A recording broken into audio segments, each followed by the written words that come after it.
విభజనకు కేంద్రం వడివడిగా అడుగులేస్తోంది. ఈ నెలాఖరులోగా డ్రాఫ్ట్ బిల్ను అసెంబ్లీకి పంపించేందుకు కసరత్తు చేస్తోంది. విభజన ఖాయం, కానీ రాష్ట్ర నేతలు చేస్తున్న రాజకీయాలకు మాత్రం తక్కువ లేదు. దొంగ రిపోర్ట్లు, అమలుకు సాధ్యం కాని అంశాలతో రిపోర్ట్లు ఇస్తున్నారు. వాటికి విపరీతమైన ప్రచారం కల్పించి జనాన్ని ఫూల్స్ని చేస్తున్నారు. రాష్ట్ర ప్రభుత్వమే ఇచ్చినట్టు చెబుతున్న నివేదిక హాట్ టాపిక్గా మారింది. ఇంతకీ కేంద్రానికి దొంగ రిపోర్ట్లు ఇస్తోంది ఎవరు? ప్రభుత్వం ప్రతిపాదనలు చేస్తుందా లేక డేటా ఇస్తుందా? రిపోర్టుల్లోని మతలబులపై V6 స్పాట్లైట్. ఒక రిపోర్ట్ ఒక సమస్యకు పరిష్కారం కావాలి, లక్షలాది మంది జనానికి ప్రయోజనం చేకూరాలి, చిక్కుముడులకు పీటముడులకు పరిష్కారాలు చూపించాలి. కానీ మన నేతలు చేస్తోంది వేరు. గొంతెమ్మ కోర్కెలు, కాకి లెక్కలతో జనాన్ని బురిడీ కొట్టించే ప్రయత్నం చేస్తున్నారు. ప్రభుత్వాన్నే అడ్డం పెట్టుకుని ఆటలాడుతున్నారు. రాష్ట్ర ప్రభుత్వం జీఓఎంకు ఇచ్చినట్టు ప్రచారం జరుగుతున్న నివేదిక ఇప్పుడు రాజకీయ దుమారాన్ని రేపుతోంది. ఇంతకీ ఏంటా నివేదిక? గ్రూప్ ఆఫ్ మినిస్టర్స్ కు రాష్ట్ర ప్రభుత్వం ఇచ్చిన నివేదికతో పుట్టుకొచ్చిన డౌట్స్ ఇవి. కేవలం డాటాని, యథాతథ స్థితిని, ఉన్న పరిస్థితిని చెప్పాల్సిన ప్రభుత్వం రాష్ట్రాన్ని ఎలా విభజించాలో, దానికోసం ఏమేం చేయాలో చెబుతూ నివేదిక సమర్పించింది. రాష్ట్ర ప్రభుత్వం జీఓఎంకు ఇచ్చిన నివేదికలో ఎన్నో అంశాలకు సంబంధించి ప్రతిపాదనలు వెళ్లాయి. కానీ అందులో అన్నింటికన్నా ఎక్కువ హైలైట్ అయింది సీమాంధ్ర కొత్త రాజధాని. దానికోసం 5 లక్షల కోట్లు, 1,00,000 ఎకరాలు కావాలని ప్రతిపాదించింది సర్కారు నివేదిక. దానిపైనే ఇప్పుడు దుమారం రేగుతోంది. విభజనను వ్యతిరేకిస్తున్న కిరణ్ ఇన్వాల్వ్మెంట్ లేకుండా రాష్ట్ర ప్రభుత్వం తరపున నివేదిక వెళ్లినట్టు ప్రచారం జరగడం సాధ్యమేనా అన్నది పెద్ద డౌట్. ప్రభుత్వ అధికారులకే తెలియకుండా పత్రికల్లో ప్రచారం జరగడం అనుమానాలకు తావిచ్చింది. అది అధికారిక రిపోర్ట్ అనే దమ్ము ప్రభుత్వానికి లేకుండా పోయింది. కాదని ఖండించే ధైర్యం కూడా పాలకులకు లేదు. అసలు నివేదిక ఒకటి ఉందా అన్నది ఎవరూ చెప్పలేని బ్రహ్మ పదార్థంగా మారింది. అందులో ఉన్నట్టు ప్రచారం జరుగుతున్న అంశాలు జనాన్ని భ్రమల్లో పెట్టాలనే ఉన్నాయని స్పష్టంగా తెలుస్తోంది. ప్రశ్నలు ఎన్నైతేనే కనిపించని ఓ నివేదికకు సంబంధించి వేళ్లన్నీ సీఎం వైపే చూపడం ఇక్కడ హైలైట్. ఓవైపు డ్రాఫ్ట్ బిల్లుకు జీఓఎం వేగంగా కసరత్తు చేస్తోంది. అన్ని అంశాలపైన క్లారిటీ వచ్చినట్టు లీకులిస్తోంది. పీటముడిగా మారిన సమస్యలను ఎలా పరిష్కరించాలో తెలుసుకునే క్రమంలో లీకులిచ్చి మరీ ఒపీనియన్స్ తెలుసుకుంటోంది. ఓవరాల్ గా ఈ నెలాఖరులోగా డ్రాఫ్ట్ బిల్లును అసెంబ్లీకి పంపేందుకు వేగంగా పావులు కదుపుతోంది. కళ్ల ముందు ఇంత జరుగుతున్నా కిరణ్ రెడ్డి రాజకీయాలకు అంతు లేకుండా పోవడమే ఇక్కడ ట్విస్ట్. స్టేట్ గవర్నమెంట్ రిపోర్ట్లో ఆయన ప్రమేయం లేకుండా సమర్పించిందని ప్రచారం కల్పించడం హైలైట్. అంతా బాగానే ఉంది. కొత్త రాజధాని కోసం 1,00,000 ఎకరాలు, 5 లక్షల కోట్లకు సిఫార్సు చేసిందా కనిపించని నివేదిక. కొత్త రాజధాని గురించి హైలైట్ చేశారు సరే, మరి తెలంగాణ ప్రస్తావన లేకుండా ఇవ్వడమేంటి? తెలంగాణ ప్రకటనే ఆ ప్రాంతానికి కేంద్రం ఇచ్చిన గిఫ్టా? రాష్ట్రం ఇచ్చేస్తే సమస్యలన్నీ తీరిపోతాయా? వాటన్నింటినీ ప్రస్తావించకుండా విభజనతో కొత్త రాజధానికి 5 లక్షల ఎకరాలు కావాలని డిమాండ్ చేయడం మరో పొలిటికల్ డ్రామాకు తెరతీసినట్టయింది. అధికారులను నిలదీస్తే మాకేం సంబంధం లేదన్న సమాధానాలు, ప్రభుత్వంలో ఉన్నవాళ్ళని అడిగితే అలా ఎలా ఇస్తారన్న ప్రశ్నలు, పోనీ నివేదికలో ఏమిచ్చారని ప్రశ్నిస్తే ఏమో తెలియదన్న సమాధానాలు, ఒకే నివేదికపై చోటు చేసుకున్న ట్విస్టులు. బహుశా ఈ మధ్యకాలంలో ఇదేనేమో. అంతలా పొలిటికల్ డ్రామా నడుస్తోంది ఈ నివేదికపై. దీనికి సమాధానం చెప్పేదెవరో మరి. విభజనకు ఓ ప్రాతిపదిక ఉంటుంది. జనం డిమాండ్ను పరిగణలోకి తీసుకోవాలి, సమన్వయం చేయాలి, అన్ని ప్రాంతాలను సంతృప్తిపరచాలి. కేంద్రం నిర్ణయాన్ని రాష్ట్ర ప్రభుత్వం అమలు చేయాలి. అది ప్రొసీజర్. కానీ డేటాకు బదులు కోర్కెల చిట్టాను, ప్రాంతాల మధ్య చిచ్చుపెట్టే కాకి లెక్కలు నివేదికలో ఉన్నట్టు ప్రచారం జరిగింది. ఇంతకీ సర్కార్ పంపినట్టు చెబుతున్న రిపోర్ట్లో ఏముంది? దాన్ని లీక్ చేయాల్సిన అవసరం ఏంటి? చేసినా రాజకీయంగా వాడుకోవడం దేనికి? తెలంగాణ ప్రకటన తర్వాత సీఎం కిరణ్ అసలు రూపాన్ని చూసింది రాష్ట్రం. 23 జిల్లాల సీఎం కాస్త 13 జిల్లాల ప్రయోజనాలపై గగ్గోలు పెట్టడం మొదలుపెట్టారు. అప్పటి నుంచి విభజనపై విషం కక్కుతూనే ఉన్నారు. ఇప్పటికీ తన మార్కు వ్యూహాన్ని అమలు చేస్తున్నారు. ఏ పార్టీ అయినా, ఏ ప్రభుత్వం అయినా ప్రజాస్వామ్యంలో ప్రజలే నిర్ణయాలు తీసుకుంటారు. పార్టీలు, ప్రభుత్వాలు కాదు నిర్ణయాలు తీసుకునేది. పార్టీలు, ప్రభుత్వం నిర్ణయాలు తీసుకుంటారు అనుకుంటే అది పొరపాటు.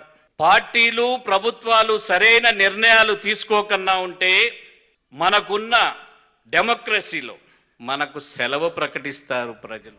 మొన్న మధ్య విడిపోతే తెలంగాణకే ఎక్కువ నష్టమని సవతి తల్లి ప్రేమ చూపించారు కిరణ్. అక్కడితో ఆగకుండా రాష్ట్ర ప్రభుత్వం తరపున డమ్మీ నివేదికతో మరోసారి పొలిటికల్ గేమ్ మొదలుపెట్టారు. దానికి మళ్లీ విపరీతమైన ప్రచారం కల్పించి పొలిటికల్ మైలేజ్ కోసం ట్రై చేశారన్న విమర్శలను ఎదుర్కొంటున్నారు. అదే ఇప్పుడు హాట్ టాపిక్ అయింది. సర్కారు నివేదికపై మీడియాలో ఓ రేంజ్లో ప్రచారం జరిగింది. ఇంత జరిగినా అసలు ప్రభుత్వం నివేదిక ఇచ్చిందో తెలీదు, ఇవ్వలేదో తెలీదు. కానీ ఇచ్చారన్న ప్రచారంతో కిరణ్ పేరు మాత్రం బయటకొచ్చింది. ఆంధ్రప్రదేశ్ ప్రభుత్వంగా ఇది పంపుతున్నామంటే అది సహించటానికి వీల్లేదు.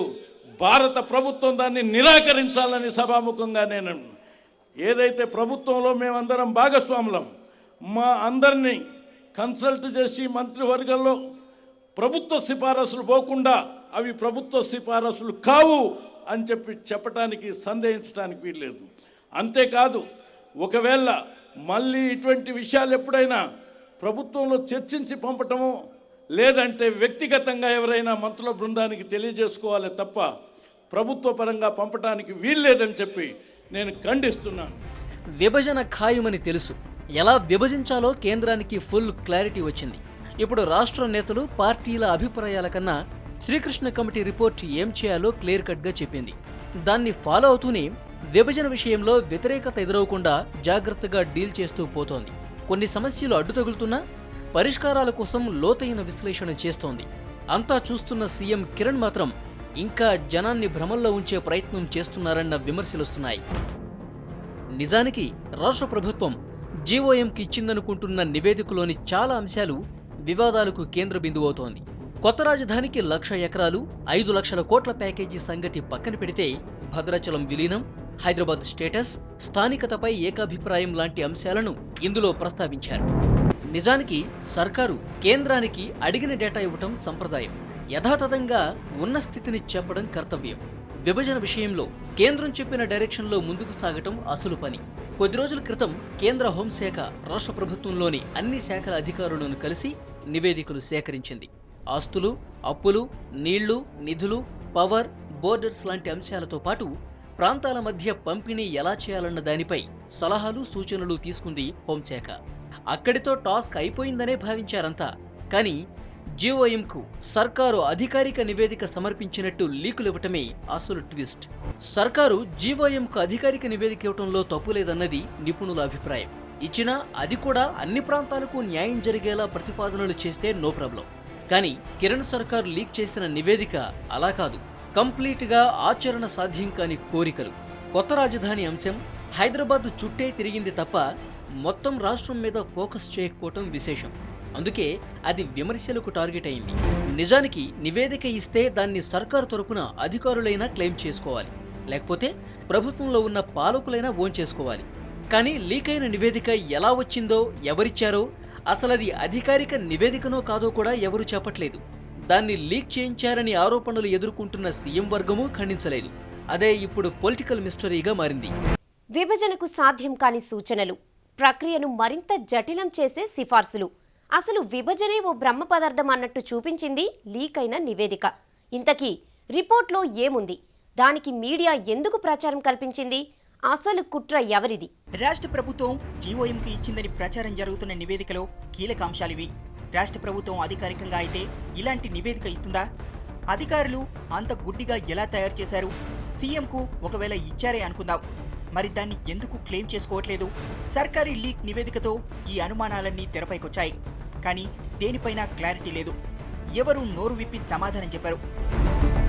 హైదరాబాద్లో నివసించే సీమాంధ్రుల భద్రతకు భరోసా కల్పించేలా చర్యలు తీసుకోవాలన్నది మరో సూచన. దానికోసం ఢిల్లీ తరహా ప్రయోగాన్ని అమలు చేయాలన్నది నివేదిక సారాంశం.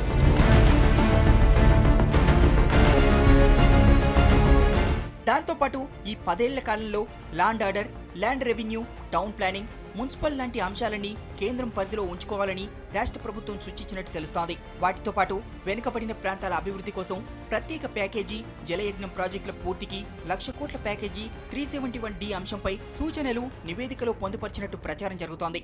ఇవన్నీ లీక్ అయిన నివేదికలోని మరికొన్ని సూచనలు.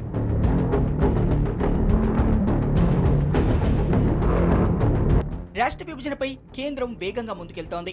ఇలాంటి టైంలో విభజనను క్లిష్టం చేసేలా రాష్ట్ర ప్రభుత్వం నివేదిక ఇస్తుందా అన్నది డౌట్. కారణం ఏదైతేనేం కొన్ని ప్రయోజనాలను ఆశించి ఓ వర్గం నివేదిక పేరుతో నాటకమాడుతున్నట్టు స్పష్టమైంది. అన్ని వేళ్లు కిరణ్ వైపే చూపిస్తుండడం విశేషం. నిజానికి ఆయనే పొలిటికల్ మైలేజ్ కోసం ఇదంతా చేస్తున్నారన్న విమర్శలున్నాయి. నేను ఒకటే ముఖ్యమంత్రి యొక్క కాంపిటెన్స్ విషయంలో నేను ప్రశ్నిస్తున్నాను. క్యాబినెట్ అప్రూవల్ లేకుండా చర్చ జరగకుండా who is the chief secretary to send the report on behalf of government? కాబట్టి this chief minister should not continue. Hyderabad city వరకు తప్ప వాళ్ళ క్యాపిటల్ ఉండడానికి మేము అంగీకరించాం. ముఖ్యమంత్రి గారు హెచ్ఎండిఏ ఏరియా మొత్తం కొట్టేయాలని బోలెడన్ని ల్యాండ్స్ ఇల్లీగల్ గా తన వాళ్లకు ట్రాన్స్ఫర్ చేయించుకున్నాడు. కాబట్టి అటువంటి ల్యాండ్ను కూడా మన తిరగదోవడానికి వీలు లేదు అని విధంగా చేయించాలనే ఉద్దేశంతో ఆయన ఢిల్లీలో పెద్ద ఎత్తున లాబింగ్ నిర్వహిస్తున్నాడు. లా అండ్ ఆర్డర్ తెలంగాణ ప్రభుత్వం చేతులు ఉంటది కానీ గవర్నర్ చేతికి ఎందుకు ఇస్తాం? నిజానికి సీమాంధ్ర ప్రయోజనాలపై అంత ప్రేమ ఉంటే ఒక్క రాజధానిపైనే కాకుండా రాష్ట్రానికి మేలు జరిగేలా ప్రతిపాదనలు సూచించాల్సిందే. కానీ లీక్ అయిన నివేదికలో అలాంటి ప్రతిపాదనలేవీ లేకపోవడంతో అసలు దాన్ని ప్రభుత్వ నివేదిక అనొచ్చా అన్న డౌట్ మొదలైంది. ఇక్కడ ఉన్నటువంటి కాంగ్రెస్ వాళ్ళందరూ వాళ్ళ ఆ ప్రాంత అభిప్రాయం, కానీ ఆంధ్రప్రదేశ్ అభిప్రాయం కాదు, ఇది ఆంధ్రప్రదేశ్ మొత్తం అభిప్రాయం కాదు అనేటువంటిది స్పష్టమవుతుంది. ఇప్పుడు కిరణ్ కుమార్ రెడ్డి గారు ముఖ్యమంత్రి గారు అప్పుడప్పుడు తెలియజేసినారు. ఏంటి తెలియజేసినారు? 300 కిలోమీటర్ల కృష్ణా నది సరిహద్దు నీళ్లుంటే విలీనం చేసే నాడే ఈ 300 కిలోమీటర్ల సరిహద్దు ఉన్నదా? ఇప్పటికే హైదరాబాద్ పై అన్ని రకాలుగా ఫోకస్ చేయడం, తెలంగాణకు అన్యాయం జరిగితేన్న వాదనలతో ఉద్యమం ఊపందుకుంది. దాని ఫలితమే తెలంగాణ విభజన.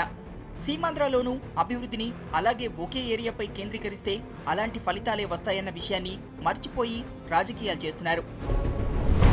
ఇప్పటికే చాలా మంది అభివృద్ధి కేంద్రీకరణపై విలువైన సూచనలు చేశారు. అవేవి పాలకులు పట్టించుకోలేదు. అందుకే ప్రాంతాల మధ్య వైరుధ్యాలొచ్చాయి, ఉద్యమాలు ఊపందుకున్నాయి. ఇప్పుడైనా కొత్త రాష్ట్రాల్లో అలాంటి పరిస్థితి రాకుండా అభివృద్ధిని వికేంద్రీకరించాలన్నది మేధావుల సూచన. కానీ దాన్ని పట్టించుకోకుండా రాజధాని కోసం 1,00,000 ఎకరాలు 5 లక్షల కోట్ల ప్రతిపాదనను తెరపైకి తీసుకురావడం విచిత్రం. 20,000 ఎకరాలతో కొత్త రాజధాని నిర్మాణం ఇతర రాష్ట్రాల్లో జరిగాయి.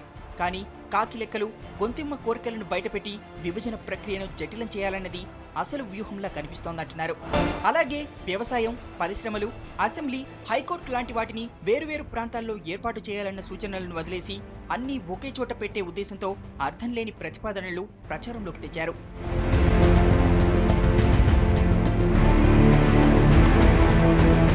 రాష్ట్ర నేతల డ్రామాల సంగతి పక్కన పెడితే కేంద్రం కూడా నివేదికల పేరుతో జనాన్ని కన్ఫ్యూజ్ చేస్తోంది. ఇప్పటికే కమిటీల పేరుతో కాలయాపన చేస్తూ సమస్యను పీకల దాకా తెచ్చింది. అలాంటి కమిటీలతో సమస్యను మరింత జటిలం చేస్తోంది కేంద్రం. అసలు అమలుకు సాధ్యం కాని కొత్త సమస్యలను పుట్టించేలా నివేదికలు సమర్పిస్తున్నారు కొందరు. అలాంటిదే యాంటోనీ కమిటీ. ఇంతకీ యాంటోనీ కమిటీ రిపోర్ట్ నిజమేనా? అసలు దానికున్న విలువేంటి? ఉన్నదాన్ని జీవోఎం అంగీకరిస్తుందా? హైదరాబాద్ భూములకు ఏళ్ల కింది నుంచే రెక్కలొచ్చాయి. పాలకుల ధ్యాసంతా హైదరాబాద్ పైనే ఫోకస్ చేయడంతో ఆకాశంలోకెళ్లాయి ధరలు. అధికారాన్ని అడ్డం పెట్టుకుని గద్దల్లా భూముల్ని ఆక్రమించేశారు.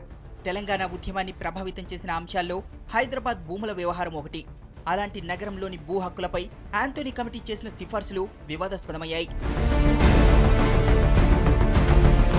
10 ఏళ్ల పాటు హైదరాబాద్ ఆదాయాన్ని 2 రాష్ట్రాలకు షేర్ చేయాలన్నది మరో వివాదాస్పద సిఫార్సు. ఇప్పటికే గ్రేటర్ హైదరాబాద్ పై రకరకాల ఫార్ములాలు తెరపైకి రావడంతో మరోసారి ఉద్యమానికి సిద్ధమంటున్నారు టీవాదులు. అలాంటి టైంలో యాంటోనీ కమిటీ నివేదిక కాంట్రవర్సీని రాజేసింది. విభజన ప్రకటన తర్వాత సూచనలు, సలహాల కోసం యాంటోనీ కమిటీని వేసింది కాంగ్రెస్. కానీ దానికి అధికారిక హోదా ఇవ్వలేదు. దాంతో దాన్నో కమిటీగానే ట్రీట్ చేయలేదు. కానీ ఇప్పుడు ఆ కమిటీ ఇచ్చిన నివేదికనే తమ పార్టీ నివేదిక అంటోంది కాంగ్రెస్. విభజన ప్రక్రియలో దాన్ని కూడా బేస్ చేసుకునే అవకాశాన్ని తోసిపుచ్చట్లేదు. అందుకే మరోసారి వివాదం ముదిరేలా కనిపిస్తోంది. దానిపై తెలంగాణ నేతలు అభ్యంతరం వ్యక్తం చేసినా కాంగ్రెస్ క్లారిటీ ఇవ్వలేదు. కమిటీలతో కాలయాపన, నివేదికలతో నాటకాలు, సిఫార్సులు, సూచనల పేరుతో కన్ఫ్యూజన్ క్రియేట్ చేసే వ్యూహం. ఈ నెలాఖరులోగా డ్రాఫ్ట్ బిల్ వచ్చేదాకా ఇలాంటివి ఇంకెన్ని చూడాలో, జనం ఇంకెంత కన్ఫ్యూజ్ అవ్వాలో. ఇది V6 స్పాట్లైట్.